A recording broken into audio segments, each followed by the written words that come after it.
Bonjour, bienvenue pour cette deuxième édition du Comme un lundi.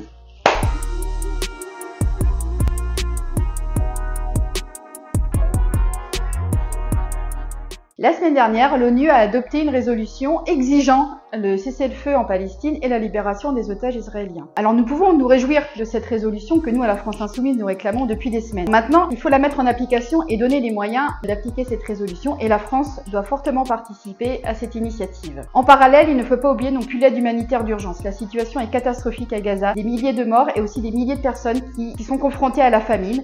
Et donc la Cour internationale de justice a ordonné au gouvernement israélien de mettre en place une aide humanitaire d'urgence. La semaine dernière en France, vous n'avez sûrement pas raté l'annonce de notre cher Premier ministre, Gabriel Attal, sur énième attaque sur les droits des chômeurs. Alors ne nous y trompons pas, c'est bien une stratégie de communication de notre Premier ministre pour cacher leur incompétence sur la gestion de la crise et du déficit budgétaire dont nous parle Bruno Le Maire depuis plusieurs semaines. Alors ce déficit budgétaire, justement, parlons-en. Bruno Le Maire, il y a quelques jours, a fait une annonce, un appel à l'aide aux parlementaires pour lui soumettre des idées. Apparemment, il en manque. Alors nous, à la France Insoumise, nous en avons plein. Et c'est quand même assez simple. Il suffit, une, de taxer les riches et deux, d'arrêter de leur donner de l'argent. Alors pour ça, il y a plusieurs leviers.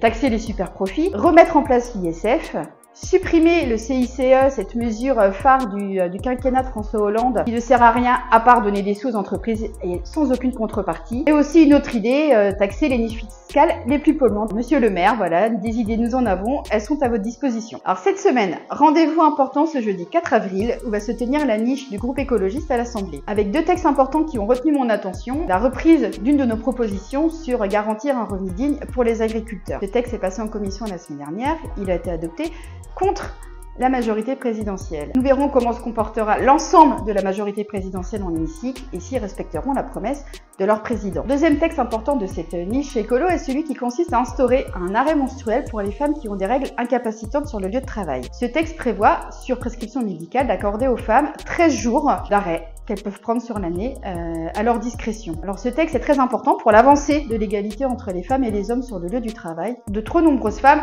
sont contraintes de soit de venir travailler dans des situations physiques difficiles pour elles, ou de prendre des médicaments et d'enchaîner la journée de travail par peur justement d'être mal vues par leur employeur. Petit truc intéressant que je vous invite à aller voir, c'est une vidéo qu'ont fait justement les rapporteurs de ce texte, Marie-Charlotte Garin et Sébastien Pétavy, qui ont invité des députés collègues hommes à tester un simulateur de douleur de règles.